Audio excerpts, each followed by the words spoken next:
What is up, you beautiful franchise people? Thank you for watching yet another edition of Coffee Analytics, where we are going to dive deeply into the buyer persona.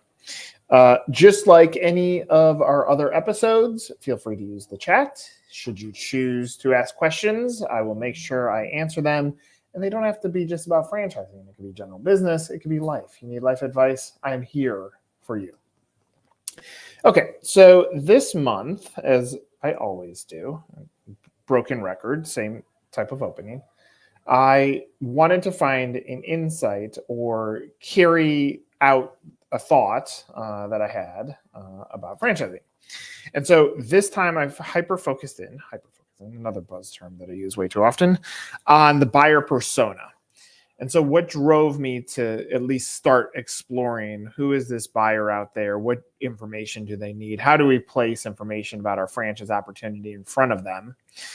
I took a step backwards and I thought, okay, for franchise brands, we think about how are we going to spend this budget that we have and how are we going to move a franchise buyer through the buying process. So back of the napkin number is $25,000 per deal that we are going to end up spending to acquire a franchisee to become or a candidate to become a franchisee in our system. And so most brands say, okay, here's my ad budget, and we're going to spend on Google and Facebook and LinkedIn, might do some expos, might do some trade magazines, et cetera, et cetera, et cetera. But I've thought about this. I was like, okay, if we were to take a step back and say, who is our ideal candidate? And it's not just someone who's passionate about your business category or super ingrained in the community. It's more than that. It's who they are as a human. What is the makeup behind them? Were they a corporate executive who got frustrated because they couldn't move up the corporate ladder anymore? And so we start defining who they are. And now all of a sudden, when we're making decisions on how we want to market for them or market to them, it will swing the way that we buy ads. So the pathway of least resistance, the easiest pathway of identifying a persona, in my opinion, ends up being what college or university did they go to so that you can create a campaign to get in front of the alumni network of those who have attended that school. So I went to Drake University, and if I'm on LinkedIn and there's a piece of content that finds its way to me that says Drake alumni does X, I'm instantly connected to it because I'm like, ooh, what about Drake? Or my hometown of Oak Park, if I see something about Oak Park alum does X or Oak Park resident does X, I'm instantly interested in what it is.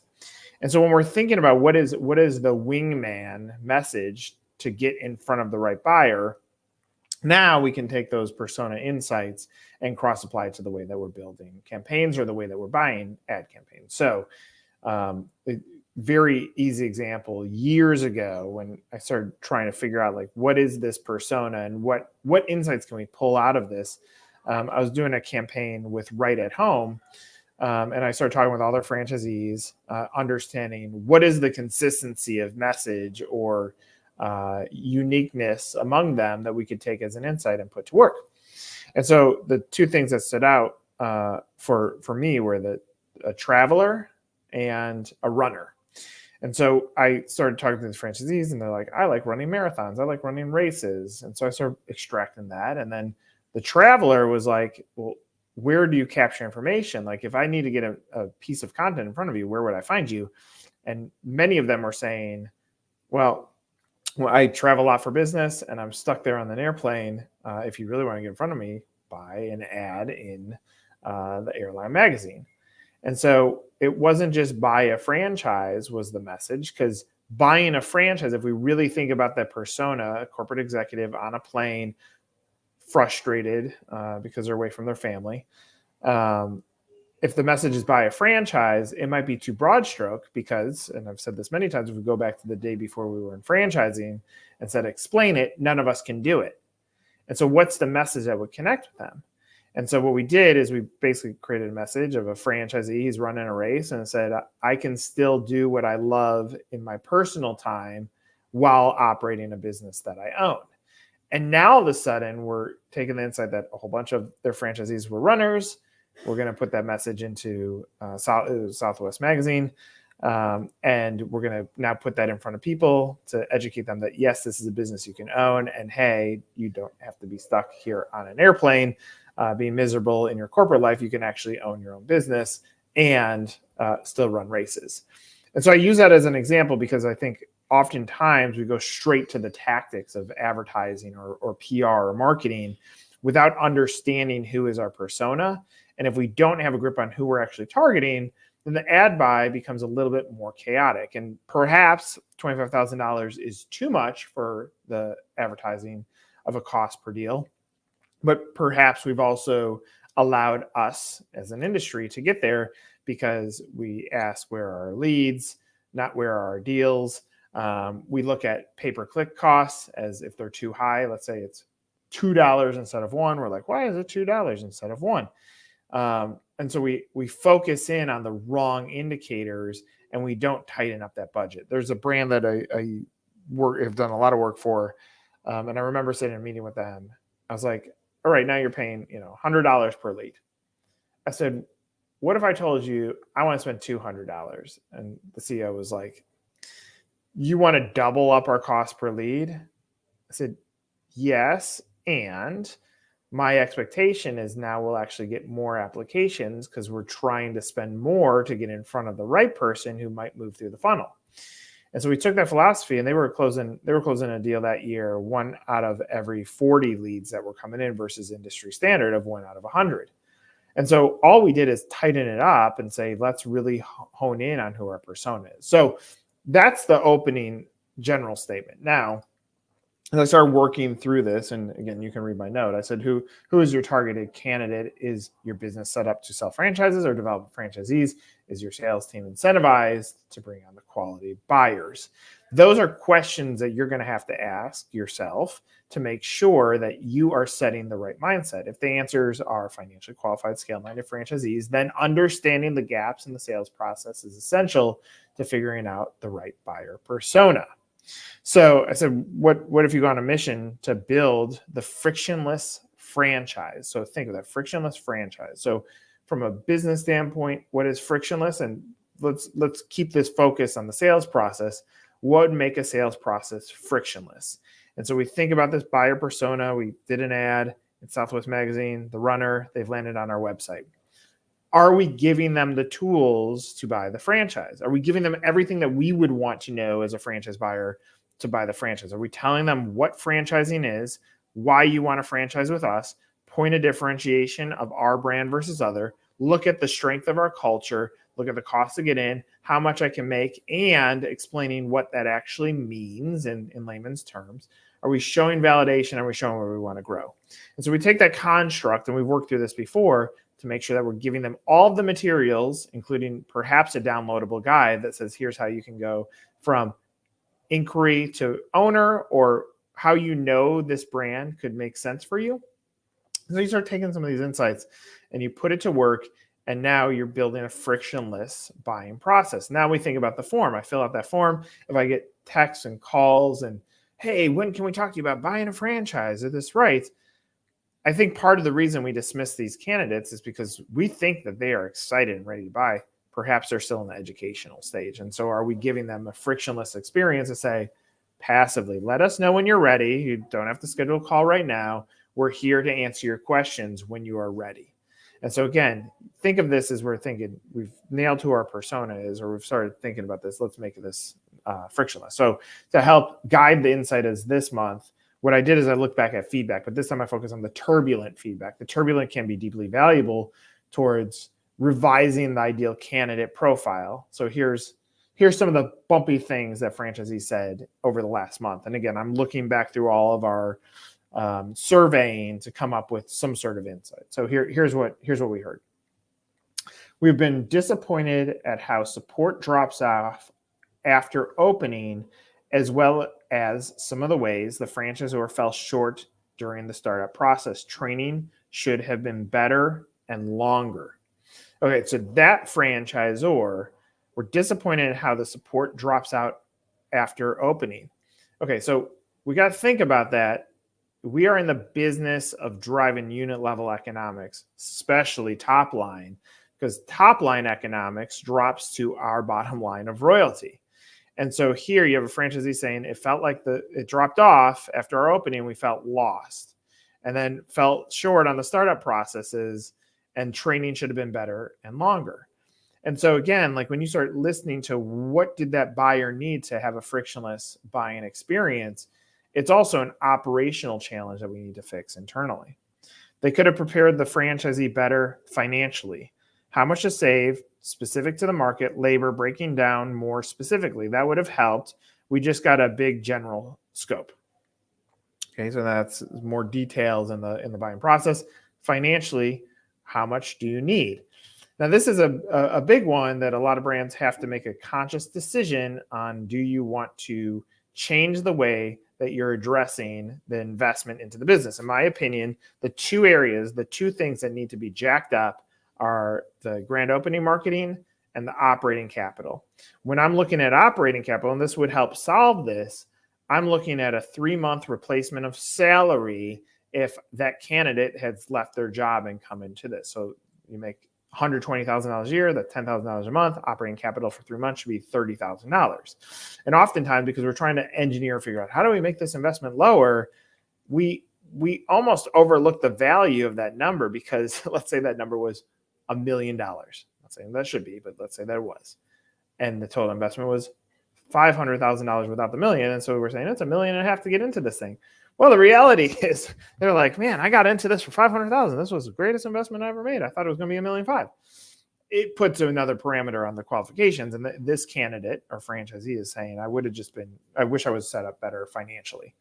So on that one, you think about, okay, the construct of how do you have relationships with this persona after they've entered the system is we need to give them some sort of business scaffolding around how to become a successful franchisee. Some franchisees aren't financial experts or accounting experts, and so giving them those tools to win.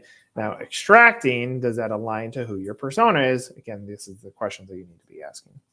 Need to share more precise numbers with potential franchisees. That kind of covers the top one, the margin expectations and profits.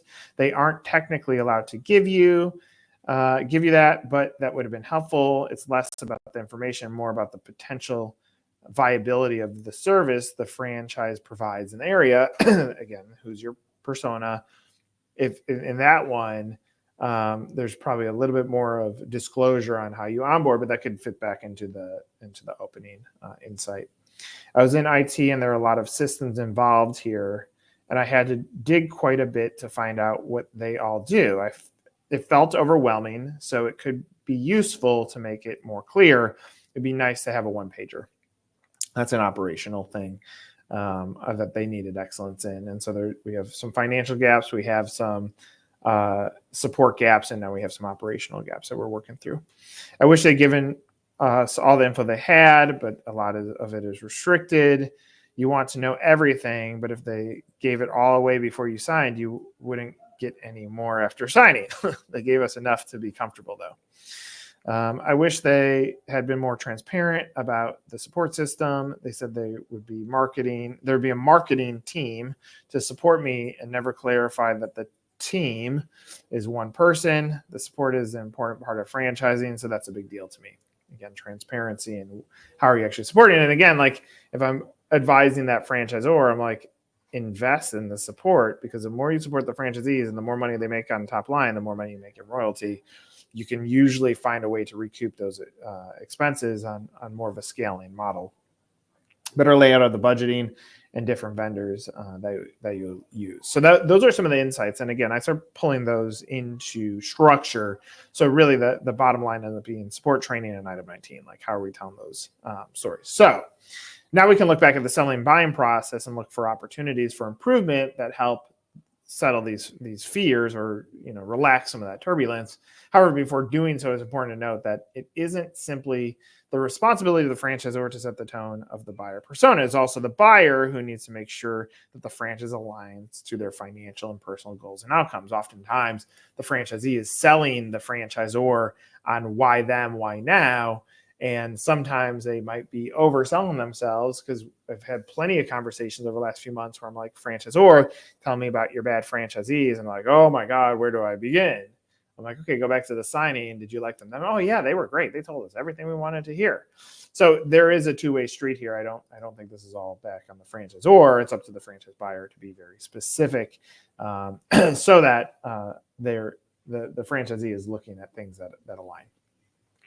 Support and training can be better communicated in lead nurturing emails, website calls, as well as building this into a better FDD. Sales item 19 numbers can be better disclosed. And from an expectation standpoint, especially when looking at investment north of $100,000, bumping up the training expenses, the marketing investments, grand opening and operating capital, and overall qualifications can be deeply impactful to driving the right franchise buyer into the organization. Again, I go back to what the question at hand was are we trying to sell franchises? Are we trying to develop franchisees? If we increase the restrictions on who can make it in and who can't, it might give us better franchisees who scale. I've said this story many times. Slim Chickens, in the room with them, said, what's winning? They wanted 25 franchisees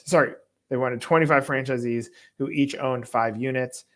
What that did is it put really locks on who are they going to let in, the scaffolding of yes or no. If franchisee X could get into the system, but they can only afford 1 unit, it's probably not going to align to what their mission was their persona was people that can open up 5 of these, not on day one, but that they're going to be able to scale and become an owner of it. Years ago, I worked with a brand that sold franchises to anybody that had a penny. Some of those candidates had hustle and grit and ultimately lifted them up to success, but many folded when the going got tough. Would imagine the 8 franchisees from above limped into franchise ownership. And I pulled the negative this time. There were plenty of beautiful positive. In my opinion, we qualify people to own 3. Award 1, reserve enough for a rainy day, and enough to scale. And then we build infrastructure around them to make sure that they are successful no matter what it takes.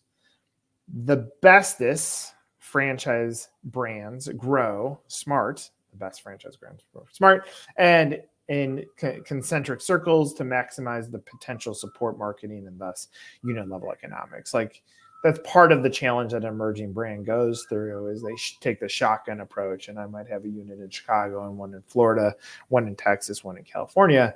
And now there's no economies of scale for how I can go and support those franchisees. If we really listen to what the persona needs, they need support, and what the franchisor needs is financially qualified. And so somewhere we have to meet in the middle to make sure that we're giving the franchisee what they need, but also establishing clear expectations of what we need out of them so that the money that pours off of there is above average unit volume, which in turn gives you money to reinvest in the franchise, scale it, grow it, and exit it. For the franchisees above, if you are being negative at the point of signing or opening, it is usually driven by 2 things: a lack of transparency in the buying process, which will instantly be elevated if we qualify the persona correctly, and stress of bleeding money without revenues coming back in. Like, it is hard to buy a franchise, especially when you're like flipping the switch from career to entrepreneurial. Like, you might not have the crazy in you that an entrepreneur has to make you feel comfortable with it. So just because franchising allows business operators the ability to skip the line in business or to skip the line to business ownership, it doesn't mean that it doesn't require some of that crazy to muscle through the storms. You are going to have storms as a franchisee. And so now if we think back to questions that we wish we would have asked the grumpy franchisees in the buying process, what are you going to do in one of these storms? Do you have cash reserves? And also be willing to listen to what those answers are and build an alternative truth to whether they are the right franchise or not. So franchisee or not. So who is your ideal buyer? Who is a franchisee who is worth more in royalty than others? Remember, someone that comes in that says, I want to be average versus I want to be number 1 versus I want to not only be number 1, but I actually want to scale the business as well. It's going to be worth a lot more money to your bottom line. So tactically, let's talk tactics here. You're probably in budget season now. You're thinking about what winning is going to be for 2025. Like yesterday, like 1999. How did we get to 2025? Regardless. And so now, how do we make this money really count so that you're tying it or connecting it back to the successes that you desire? And so, first of all, I would start by saying, who is my ideal franchisee? And it could be as simple as saying, hey, here are the 3 franchisees that I really, really like. They passed the beer test. They have the right mentality. They're scaling. They're asking the right questions. Here are my 3 within my system. Now let's build some interests that we can extract from them, such as colleges or universities, hobbies, previous job careers, like former accountant buys into Nick's Pizza. Fantastic. Let's go target other accountants in markets that I want to expand into to buy another Nick's Pizza. So start understanding the similarities or things that you like or are easily targeted off of that. So now we've figured out who our 3 franchisees are. Tactic 1. Tactic 2 is we looked at their backdrops to understand what's special about it. Now we get to number 3, which is, okay, now we have this pool of money that we're going to spend. How do we go find more Nicks? If Nick is the avatar, how do we go find more Nicks out there that align with Nick Sr. and Nick Jr. To now want to buy into the business? And so now we can use, obviously, the digital marketing. We might look at a show and say, all right, well, are there accountants here? No, maybe we don't buy a booth there. Maybe we look at an accounting show. Or a real example, recently, I was talking to a brand and I said, who's your ideal candidate? Like, what do they love? Like, well, clearly they love sports. I was like, well, shouldn't you be looking at sports events that you could exhibit at if you're looking at a place to exhibit? And they're like, oh my God, yeah. I go, right, because you could cut off one piece of the persona. Now, financially qualified and ready to buy is another thing, and you have to align that up. But if we're going to go after people that love sports, then let's be in the places that people love sports. So tie that in there. Then I would get very specific on the markets, not necessarily the cities. Cities are helpful, but the states that you want to expand to, and say, okay, here I want to expand into Illinois, or I want to expand in Chicago. Do I have a franchisee in Illinois? No. So I don't have the avatar of, look at this Illinois resident, someone from Oak Park that bought into the business. Now you go, do I have anybody in Wisconsin, in Indiana, in Missouri, in Iowa, in Minnesota? And you start looking around and you say, okay, here's a Minnesota person. So now at least I can use the persona for Midwest. And I start using that as the voice. So winning at this is not hard. It just adds another complexity to the chart. All of us in sales or marketing want to say it's as easy as saying, we got some money to spend. Let's put it up online. Let's hope that they find their way to our website and magically want to buy. It doesn't work like that. And so if we take a step backwards and say, what's the message that our website says? You can see that directly on there. You can see who what they're going to experience when they land on your website. Go back and make sure that you're answering the important question, which is, what is franchising? Because most of us don't know what it is. Let's throw this comment up here. When talking about an ideal candidate, wouldn't you ultimately expect to find multiple ideal types? Totally. Robert, you are correct. There are going to be multiple types. I'm just trying to get us to a few that we can start aligning, which is where I said 3 is an interesting starting point. And obviously it's going to be dependent on the size of the brand. If the brand is sizable, it's going to give us more ideal personas. Now, I'm going to give another story that I just thought about. There is a brand that we work with. We've worked with them for a very long time. Remember a great story. There was a persona of a buyer that came to Discovery Day, and the leadership team said, this person is not going to work out based on X, Y, or Z. And the head of sales said, I disagree with you guys. I see this person winning. Now, head of sales may be motivated by the sale. This person wasn't. I know them. They're a good human being who is looking out in the best interest of the business. And so he stood up and fought for this guy. So I think we should approve him. Everybody else is like, nah, he's weird. It doesn't align. If average unit volume in that brand is 1 million, that franchisee did 10x. And so the persona didn't align. It didn't match culturally. It didn't match background wise. It might not have matched financial. But sometimes some of those intangibles of grit and hustle and the like even the willingness to look at the value of the dollar as a future, not as a current, like eliminating the stress of investing in a business can have tremendous impact. And so that franchisee did 10 million bucks a year when the average did $1 million. And so the persona is great, and it gives you some guidelines to try to figure out what types, Robert, should you be going after. But it's not always perfect. But again, like if we're trying to take a tight budget and most franchise brands don't have millions of dollars to spend on marketing, then we have to try to make it work as best as possible, which is where, again, if we can cut out some of the counter content, which we went through with these franchisees, and we can help skip the line a little bit on accelerating that 6.4 months of time it takes from impression to inquiry, then we have a shot to leverage this persona and make it count in franchising. So that's what I got. Another episode of Coffee and Analytics. Hope you enjoyed this. Hope you enjoyed watching this. Hopefully I gave you some insights to help you on your way to winning at any form of business sales. Take care, everybody.